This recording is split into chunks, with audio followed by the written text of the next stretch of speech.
ওম अंधकार विशंति असंभूति उपास्ते एकम बम देवता नास्ते नास्ते नहीं किंचन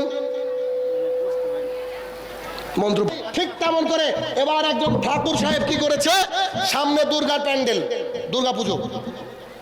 দুর্গা পুজো আছে মহিষাসুর আছে পাশে আরো অনেক ভগবান আছে বা তার আশেপাশেরই আছে কি আছে না এরকম দৃশ্য দেখেননি আপনারা তো আশপাশে দেখবেন এবার ঠাকুর সাহেবের হাতে দেখবেন এক হাতে যে ঘন্টি আর এক হাতে হচ্ছে বেলপাতা গঙ্গা জলের মধ্যে বেলপাতাটাকে চুবিয়ে নিয়েছে চুবিয়ে নিয়ে ঠাকুর মশাই মন্ত্র পাঠ করছে আর বেলপাতাগুলোকে ছুঁড়ে ছুঁড়ে মারছে মানে ওই গঙ্গা জল ছিটাচ্ছে দেখেননি হ্যাঁ এতদিন দেখেছেন এবার মন্ত্রটা শুনবেন আর মানে বুঝবেন এবার ঠাকুর মশাই কি করছে ঘন্টা বাজাচ্ছে আর বেলপাতাতে মানে আপনার গঙ্গা জলকে মিশিয়ে নিচ্ছে মিশিয়ে নিয়ে বলছে ওম अंधकार विशंति असंभूति उपास्ते एकम बम देवता नास्ते नास्ते नहीं किंचन मंत्र पाठ করছে এক ঠাকুর মশাইকে বললাম যে আমি তো বিভিন্ন ধর্মগ্রন্থ নিয়ে পড়াশোনা করি আপনি যে এখন যে পাঠ করলেন এই পাঠের একটু আমাকে বাংলা মানে বলে দিবেন কি ঠাকুর মশাই তো আমাদের মৌলবীর মতো পড়ে কিন্তু মানে বুঝে না ও বলছে যে কেন মানে বলার কি দরকার আপনি মুসলমান মানুষ আপনার মুখে দাঁড়িয়ে আছে আরে না এমনি জানার জন্য বলছি একটু আমাকে মানে বলে দেন না আমি বিভিন্ন ধর্মগ্রন্থ নিয়ে পড়াশোনা করি তা আমাকে বলছে যে মানে এটা দেখতে হবে গো বাবা বুঝতে পেরেছেন এটা দেখতে হবে গো আমি যে মানে যদি দেখতে হয় তো দেখে নে তা আমি একটু মানে বলি চোখ একদম দাঁড়িয়ে গেছে আপনি মানে বলবেন মানে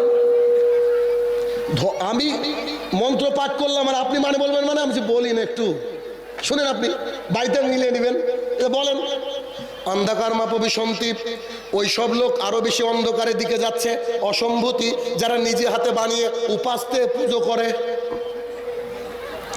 যারা নিজে হাতে বানিয়ে পুজো করে তারা আরো বেশি অন্ধকারের দিকে যাচ্ছে তো ঠাকুর বানায় কে মানুষই তারপরে যারা মানুষের বানানো জিনিস দিয়ে পুজো করে তারা আরো বেশি অন্ধকারের দিকে যাচ্ছে এরপরে ঠাকুর আবার বলছে একরাম বোম্বাই একজন ঈশ্বর একজন সামনে 17 জন ঠিক আছে না ভালো করে বুঝবেন একরাম বোম্বা একজন দেবতা নাচতে দ্বিতীয় নাই নীলি কিঞ্চন একটুকু নাই এটার মানে দাঁড়ায় এটা ঠিক যেমন আমাদের হুজুর বোঝে না মানে ঠিক তেমন করে ওইখানে ও এরকম করছে কথা বুঝছেন এবার আপনার ইমাম সাহেব ধরেন আপনার ইমাম বা কারুর ইমাম কোন ইমাম উঠে এবার খুতবা দিচ্ছে খুতবা দেওয়ার সময় বলছে সুদ ঘুষ হারাম জুমা শেষর বকে বলছে কবে কিস্তি গো বৃহস্পতিবার দিয়েছে কি তাহলে এও ধর্ম বোঝে না কথা বুঝছেন তো আমার তাহলে বিষয় হচ্ছে এই তাহলে এই গেল আমাদের মোটামুটি একটা আলোচনা এবার আপনাকে আমি দেখাবো যেহেতু আমাদের সনাতন ধর্মাবলম্বী ভাইরা আছে না আশপাশে আছে তো তাদেরকে আল্লাহর কসম করে বলছে ভালোবাসি তারা আদমেরই সন্তান আদমের সন্তান না কিন্তু সব বাড়ির একবারে যদি 5 ভাই হয় 5টা ভাই কি ভালো হয় একটা ভাই মদ গাঁজা খায় ওর মা ওর বাবা রাগ করে বলে যে ওই ছেলেটা আমারই না আসলে ওরই তো সন্তান কিন্তু রাগ করে বলে না আমার ভাইরা সনাতন ধর্মাবলম্বী যত ভাই আছেন একেবারে অন্তরে দুঃখ নিয়ে আপনাদেরকে বলছি যে আমি যেগুলা বলবো আপনি শুধু একটু মিলে দেখুন ভাই আমার কলিজার টুকরা ভাইয়ের আমার সব আপনাদের ধর্মগ্রন্থে আছে পৃথিবীর মোহমায়া আপনাকে বাঁচাতে পারবে না আর মারা যাওয়ার পর রিটার্ন আসা যায় না যদি রিটার্ন আসা যেত আপনার বাবা মারা গিয়েছে আল্লাহর কসম করে বলছি আপনার বাবা এসে আপনাকে বলতো বাপ এক ঈশ্বরের ইবাদত করো বাবা আর শেষ যে অবতার আমাদের ভগবান পাঠিয়েছে তার পুজো করো সে এসে বলতো কিন্তু আল্লাহকে তাকে বলার মৌকা দিয়েছে কি দেয়নি চুলচেরা বিশ্লেষণ করে আপনাকে শোনাবো হিন্দু ধর্মগ্রন্থ হচ্ছে 2 ভাগে বিভক্ত ক্লাস চলছে ক্লাস আমার বহু জায়গায় আলোচনা শোনার পরে বাংলাদেশে এক জায়গায় হিন্দু ধর্মগ্রন্থের উপর আলোচনা করছি এক ঠাকুর বলছে আমার বাপের জন্মে এতগুলো মন্ত্রই শুনিনি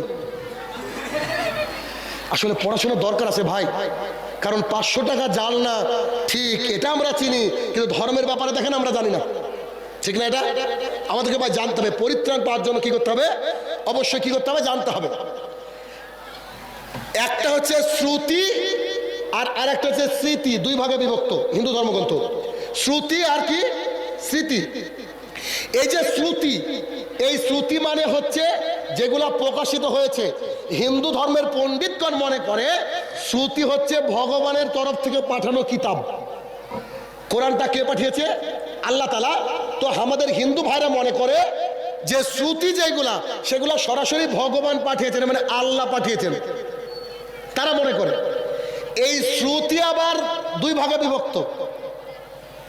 এক ভাগের নাম হচ্ছে বেদ আর আরেক ভাগের নাম হচ্ছে উপনিষদ।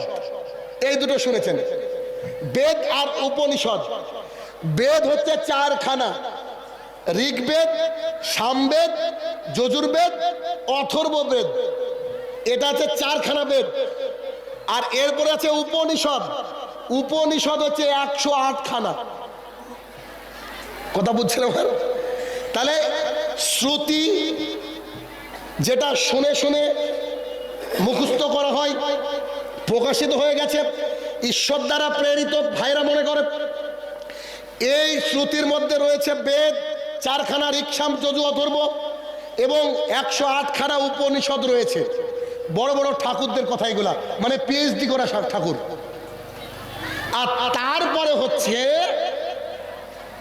স্মৃতি। তারা মনে করে স্মৃতি হচ্ছে মানুষ, বড় বড় ঋষি মুনিরা লিখেছে।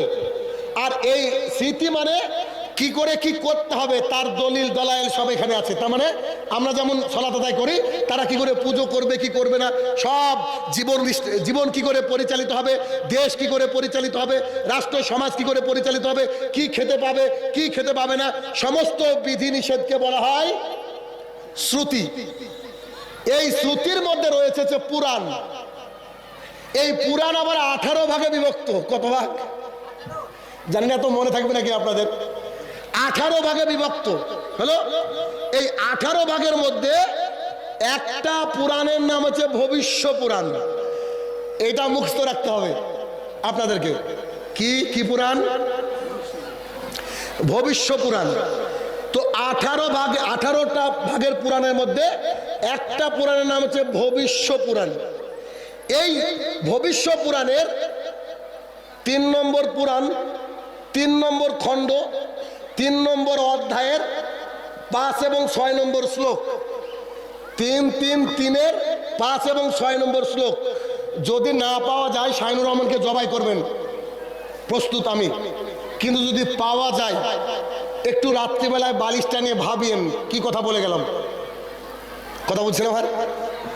আমি একেবারে বিশ্লেষণ করে শুরুর থেকে বলছি, কেননা সনাতন ধর্মাবলম্বী ভাইয়ের সংখ্যা বেশি, তাই এটাকে ডিটেলস বলছি আর কি। তো ভবিষ্য পুরাণের 3 নম্বর খণ্ড, 3 নম্বর আপনার অধ্যায়, 3 নম্বর শ্লোকে, মানে শ্লোক নম্বর 5 এবং 6, এইখানে পরপর পরপর পরপর করে অনেকগুলা কথা বলা হয়েছে।